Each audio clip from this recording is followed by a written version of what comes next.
네, 안녕하십니까. 어제 5월 21일 경기 직전에 트레이드가 성사가 됐습니다. LG 트윈스 첫 지명권 트레이드입니다. 장준원 선수랑 KT 위즈의 전체 5라운드 신인 지명권이 또 맞교환이 되었습니다. 그래서 장준원 선수가 KT 위즈의 유니폼을 입게 되었고요. LG 트윈스는 KT 위즈의 전체 5라운드 신인 지명권을 가져오게 됐습니다. 이 트레이드 얘기를 그래서 오늘은 좀 해볼까 합니다.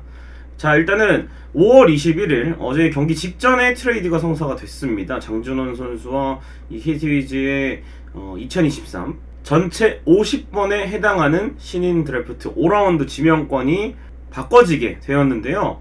KT는 일단은 내야 백업 자원 보강에 중점을 두었다. LG는 육성 선수 한 명의 또 정식 전환이 예정돼 있기 때문에 선수의 이런 길터주기를 해줄 수밖에 없었다라는 입장이 있었습니다. 간단하게. 그래서 장준원 선수는 바로 이제 KT 위즈 선수단에 합류를 해서 글쎄요, 지금 재활 중이라고 들었는데 퓨처스 경기를 좀 뛰고 올라올지 아니면은 1군에 올라올 몸 상태가 되었는지는 좀 더 확인을 해봐야 될 것 같습니다. 그래서 54번 등번호를 받고 KT 위즈의 유니폼을 입게 된 장준원 선수입니다. 일단 그래서 장준원 선수가 누구인지 소개를 해보겠습니다. 1995년생이고요. 오른손 타자 내야수입니다. 경남고등학교를 졸업했고 2014 신인 드래프트 2차 2라운드 LG 트윈스 지명인데, 원래 이제 2차 2라운드 LG 트윈스에 지명이 된다면 전체 한 30번 이내로 지명이 돼야 되는데, 당시에 이제 장준원이 드래프트 될 당시에는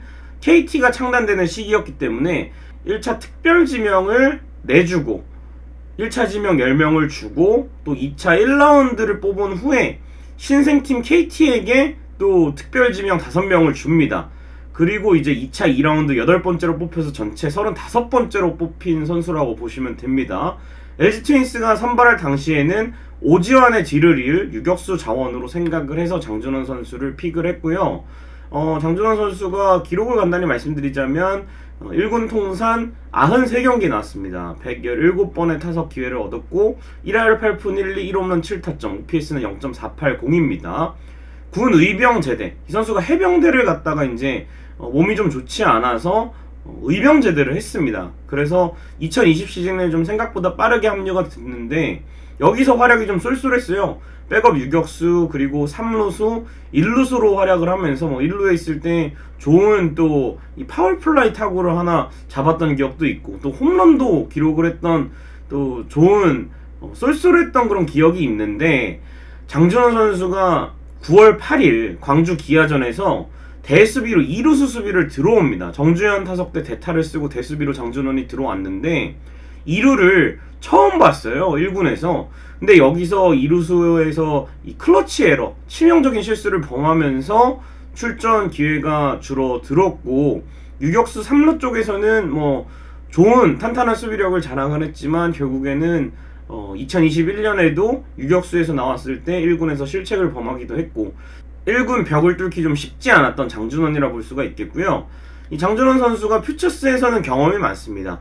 375경기에 출전을 해서 1180타석 12홈런 13도루 2할 9푼 5리 3할 8푼 1리 출루율 3할 9푼 3리의 장타율을 기록을 했는데, 사실 이 정도의 성적이면 퓨처스 리그를 폭격했다 보기는 어렵지만 그래도 퓨처스에서는 어느 정도 공격력은 보여줬다, 이렇게 보시면 되겠고요.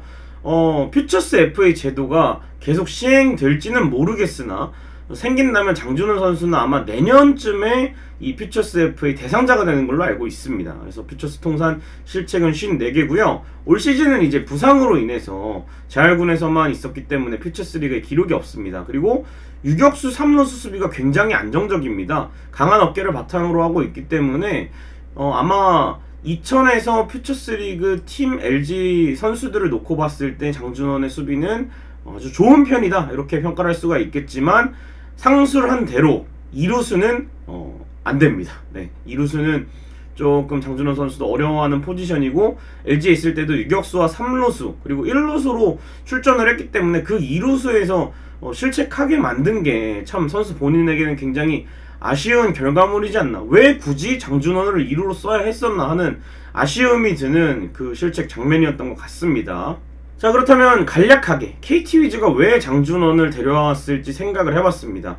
KT 위즈의 주전 유격수는 심우준 선수입니다. 1995년생이고 군 미필 자원이에요. 그래서 이제 아마 올 시즌 끝나고 이 군복무를 할 것 같은데, 요 경우에 심우준이 빠져나갔을 경우에는 신본기, 권동진, 유준규, 문상준, 천성호, 요렇게 이제 이 KT 위즈의 유격수 뎁스가 좀 있어요. 근데 이제 천성호 선수가 상무 복무를 하고 있고, 신봉기 선수는 뭐 일찌감치 경찰청에서 복무를 마쳤기 때문에 두 선수를 제외한다면 다 미필입니다. 따라서 이제 백업, 군필, 유격수 자원 확보가 필요하고, 심우준이 군대를 갔을 때 장준원이 뭐 1군 주전을 하든지 아니면 신봉기의 백업 역할을 하든지 요 정도의 역할을 좀 기대하고, 장준원이 그래도 버티는 사이에 뭐 권동진이라든지 유준규라든지 문상준, 이미 천성호가 군대를 또 갔다 오는 시기에 이렇게 로테이션을 시키면서 유격수 자원들을 좀 더 키울 수 있는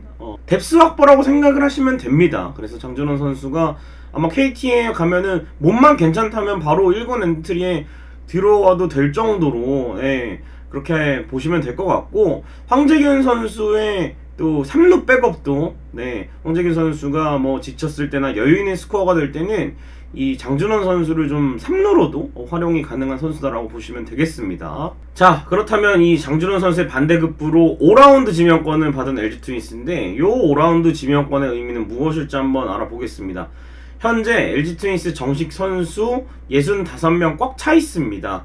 그리고 이제 이 와중에는 손주영 선수가 수술을 받으면서 길게 던질 투수가 필요해요. 그래서 이지강과 허준혁이라는 선수를 비어있는 두 자리를 채우긴 했지만, 지금 뭐 다음 주 일요일 선발이 또 당장 비게 됐습니다. 김윤식 선수가 화요일에 나오면서 아마 요 경기를 던지고 퓨처스로 좀 갈 것 같은데, 휴식을 위해서 김윤식 선수가 4일 쉬고 등판이 안 되기 때문에 일요일 선발이 필요해요. 그래서 일요일날 선발로는 지금 퓨처스에서 굉장히 좋은 모습을 보이고 있는 2018년 1차 지명 출신 김영준 선수가 좀 유력한 상황입니다. 어제 퓨처스리그 경기에서도 좋은 모습을 보였고, 퓨처스리그 6경기 4승 1패 3.00의 평균 자책점이기 때문에 아마 빠르면 이 삼성전에 선발로 등판할 가능성이 높고, 선발로 준비를 안 시키더라도 배재준이 다시 선발로 가면 이유찬이 없기 때문에 또 김영준이라는 투수 자원이 필요한 것 같습니다. 그래서 정식 선수 한 자리를 만들기 위해서 어떻게 보면 장준원을 보냈다, 이렇게 해석이 되겠습니다. 그렇다면 또 5라운드 지명권에 대해서 어떤 의미가 있는지 말씀을 드리면요, 전체 50번에 해당하는 지명권인데 1차 지명이 폐지가 됐기 때문에 요 50번 지명권은 1차 지명이 살아있었을 때 2차 4라운드 전체 40번에 해당이 됩니다. 그래서 2019 드래프트 이후에 전체 40번째 다음으로, 그러니까 41번째부터 뽑힌 선수들 중에 박정현, 조요한, 오선우, 구본혁, 서호철, 이렇게 키워볼 만한 유망주들이 그래도 있었거든요, 2차 4라운드 이후에도. 그래서 이 50번에 해당하는 지명권도 충분히 이 스카우팅만 잘하면 좋은 자원을 뽑을 수가 있을 것 같고, 하나의 강재민도 이제 2차 4라운드에 뽑힌 선수고, 최근에 이제 드래프트 풀이 점점 좋아지고 있는 추세이기 때문에 충분히 5라운드에서도 좋은 선수를 좀 뽑을 수가 있을 것 같습니다. 그리고 또 하나의 가능성은 이제 KT의 5라운드 지명권을 확보를 했기 때문에 LG의 기존 5라운드 지명권과 뭐 남는 선수들을 해서 추가 트레이드 가능성도 좀 있다, 이렇게 보시면 되겠습니다.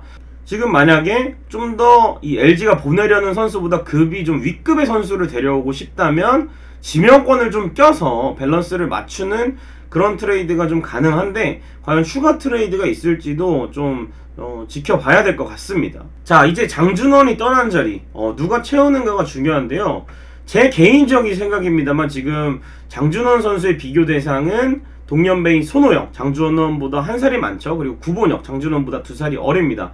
요 세 선수를 가지고 비교를 해야 되고, 원래 이제 백승현까지 해서 4명을 비교를 해야 되는데 백승현 선수는 투수 전향을 했고요. 저는 유격수 수비만 놓고 봤을 때는 요 세 선수 중에는 구본혁 선수가 가장 수비를 잘한다고 생각을 합니다. 그리고 이제 그 다음이 장준원, 그 다음이 손호영. 손호영은 왜냐하면 원래 유격수 출신이지만 프로에서의 어쨌든 경험이 좀 적기 때문에, 수비 이닝이 적기 때문에 좀 뒤에다 놨고, 반면에 이제 타격은 손호영 선수가 저는 컨택이나 또 주루를 포함했을 때 충분히 이 장준원이나 구본혁보다 주루 센스도 있고 발도 좀 빠른 편이고 또 타격에서도 컨택이 좀 훌륭한 편이라고 생각을 하고, 장준원 선수가 이제 구본혁 선수보다는 어쨌든 퓨처스에서 좀 더 많은 타석을 소화했기 때문에 장준원 선수를 위로 놨고, 물론 구본혁 선수가 장준원에 비해 타격이 많이 밀린다고 생각하진 않습니다. 구본혁 선수가 올 시즌에는 퓨처스 리그에서 무려 4할을 치고 있기 때문에 구본혁 선수가 이 상무에서 풀타임을 뛰고 오면 타격이 더 오를 수도 있다, 이렇게 보시면 되겠습니다. 그래서 저는 일단 장준원 선수 빠져나간 자리에 기대를 걸어야 될 선수는 역시 손호영과 이영빈이라고 생각을 합니다. 오지환 선수의 백업 역할을 이 두 선수가 해줘야 되고, 또 송찬이가 지금 퓨처스에서 2루수와 유격수를 좀 보고 있는데, 송찬이 선수도 1군에 올라오게 되면 유격수 백업 역할, 2루수 또 백업 혹은 스타팅 역할을 좀 할 수가 있거든요. 그래서 이 세 선수의 좀 활용폭이 넓어질 것 같고, 구본혁 선수가 2013 시즌 끝나고 전역을 하면 그때 이제 뭐 이영빈 선수가 아직 어린 나이기 때문에 2023년이 돼도 어리기 때문에 그때 이제 맞물려서 입대를 추진하면 돼서 마음 먹고 이영빈 선수를 퓨처스에서든 1군에서든 좀 키워볼 수 있는 것 같습니다, 오히려. 그래서 손호영 선수라든지 이영빈 선수, 송찬희 선수 3명에 좀 주목을 해보시면 될 것 같고요. 제 개인적인 이 오지환의 백업 역할에 대한 생각은, 오지환을 빼고 다른 선수가 들어간다 해서 유격 수비가 좋아지지는 않습니다. 그래서 오지환의 백업 역할은 저는 개인적으로 수비보다는 공격력이 좀 받쳐줘야 된다고 생각을 합니다.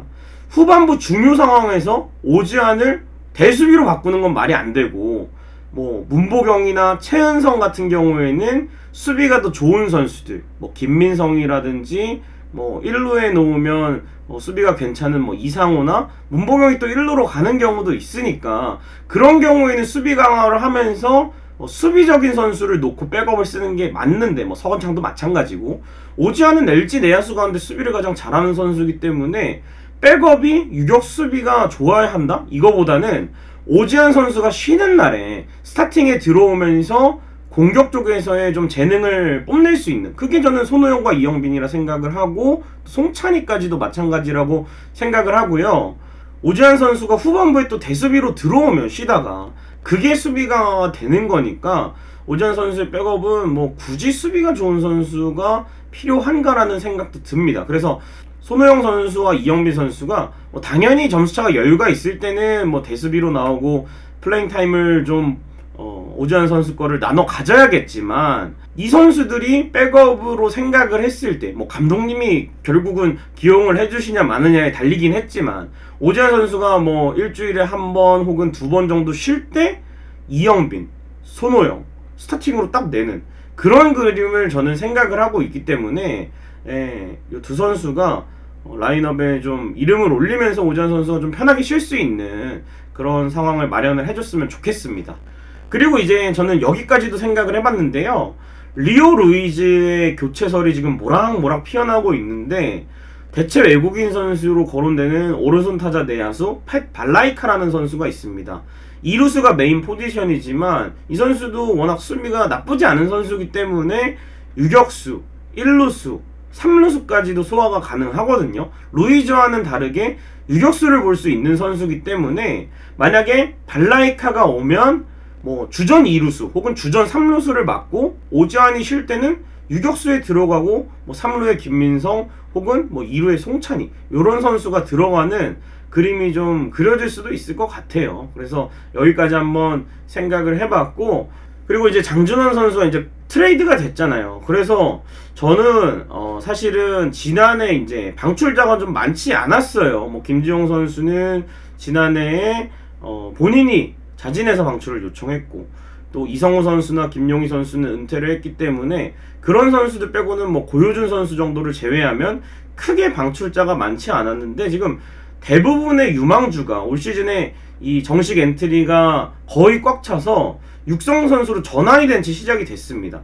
강정현, 한선태, 최현준, 김영준, 뭐 김기현, 이런 선수들이 육성 선수로 시작을 해서 이 선수들이 지금 퓨처스에서 주전으로 나오면서 좋아요. 그래서 저는 뭐 누구라고 말은 안 하겠지만, 뭐 투수든 뭐 야수든 전 포지션에 걸쳐서 이렇게 좀 퓨처스나 1군에서 많이 긁어본 자원들, 특히나 뭐 20대 후반에서 30대 초반의 선수들은 시즌 중에도 웨이버 공시나 또 트레이드의 가능성이 있지 않을까 생각을 하고, 이 작업은 또 이루어져야 내년에 또 신인들이 많이 오고 올해 또 퓨처스에서 두각을 보이면 정식 선수로 전환이 이루어져야 되기 때문에 선수단 정리 작업은 이제부터 조금 필요한 것 같습니다. 솔직히 미리 했어야죠. 예, 지난 시즌 끝나고 좀 더 정리를 했어야 되는데 그런 부분들이 아쉽고, 장준원 선수가 KT로 갔고 이제 다른 선수들도 아마 준비를 좀 해야 될 수도 있습니다. 그래서 이 교통정리가 어느 정도 필요한 것 같습니다. 자, 마지막으로 이제 장준원 선수가 KT로 떠나게 됐는데, 장준원 선수가 참 이 기대를 많이 받았어요. 그리고 LG에 지명이 돼서 정말 이 팬분들께서 포스트 오지환으로 기대를 또 많이 하고, 저 역시도 이제 안정적인 수비력을 보여줬고 2020년의 모습이 있었기 때문에 장준원 선수가 좀 자리를 잡길 바랬습니다만 결국에는 KT로 트레이드가 되었고, KT에 가서 꼭 부상 없이 1군에서 또 많이 기회를 받아서 KT에서도 사랑받는 선수가 되기를 바라겠습니다. 장준원 선수의 야구 인생을 앞으로도 지켜보면서 응원을 하겠습니다. 여러분 고맙습니다.